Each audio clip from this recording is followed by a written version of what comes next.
ایک چرواہا اور بسم اللہ پر یقین۔ کسی علاقے میں ایک قحط سالی تھی اور جانور سب کچھ کھا کر فارغ ہو گئے تھے۔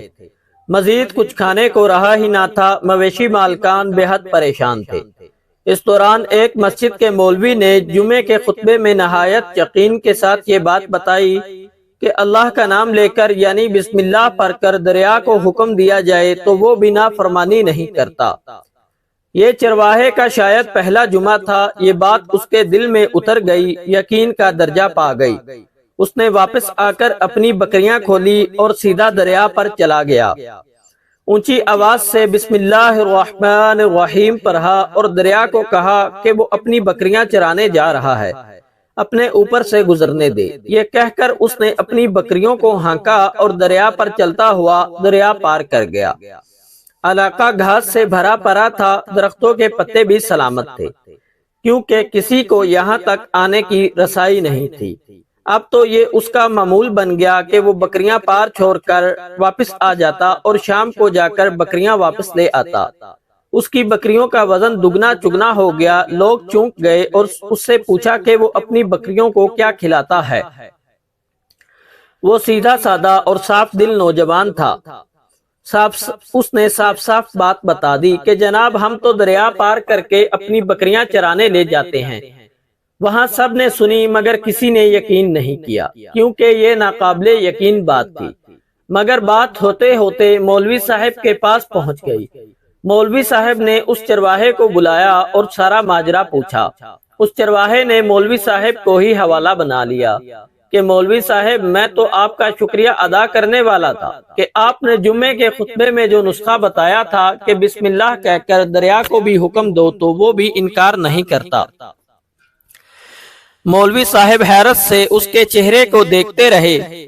مولوی صاحب نے کہا بھائی صاحب ایسی باتیں تو ہم ہر جمعے میں کرتے ہیں، فقط ان کا مقصد لوگوں کا ایمان بنانا ہوتا ہے۔ مگر بکریوں والا ڈٹا رہا کہ میں تو بس بسم اللہ کہہ کر پانی پر چلتا ہوں اور بکریوں سمیت پار چلا جاتا ہوں۔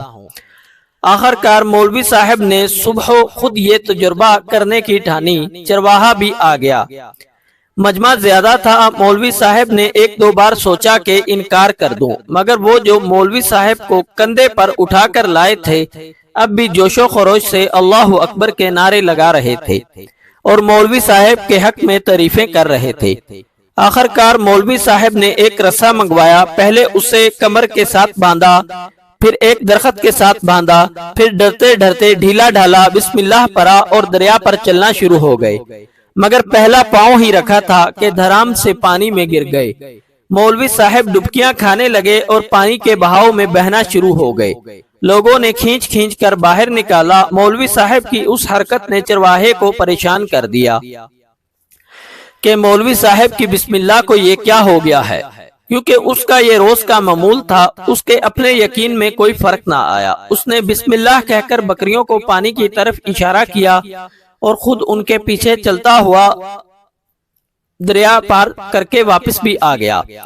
لوگ اسے ولی اللہ سمجھ رہے تھے اور اس کے حق میں نعرے لگا رہے تھے، مگر وہ سب سے بے نیاز سیدھا سادہ انسان تھا۔ وہ مولوی صاحب کے پاس پہنچا اور کہا مولوی صاحب میں آپ کی بسم اللہ کی تعریف سے کافی پریشان تھا، مگر پانی پر چلتے ہوئے مجھے آپ کی بسم اللہ کی بیماری کا پتہ چل گیا۔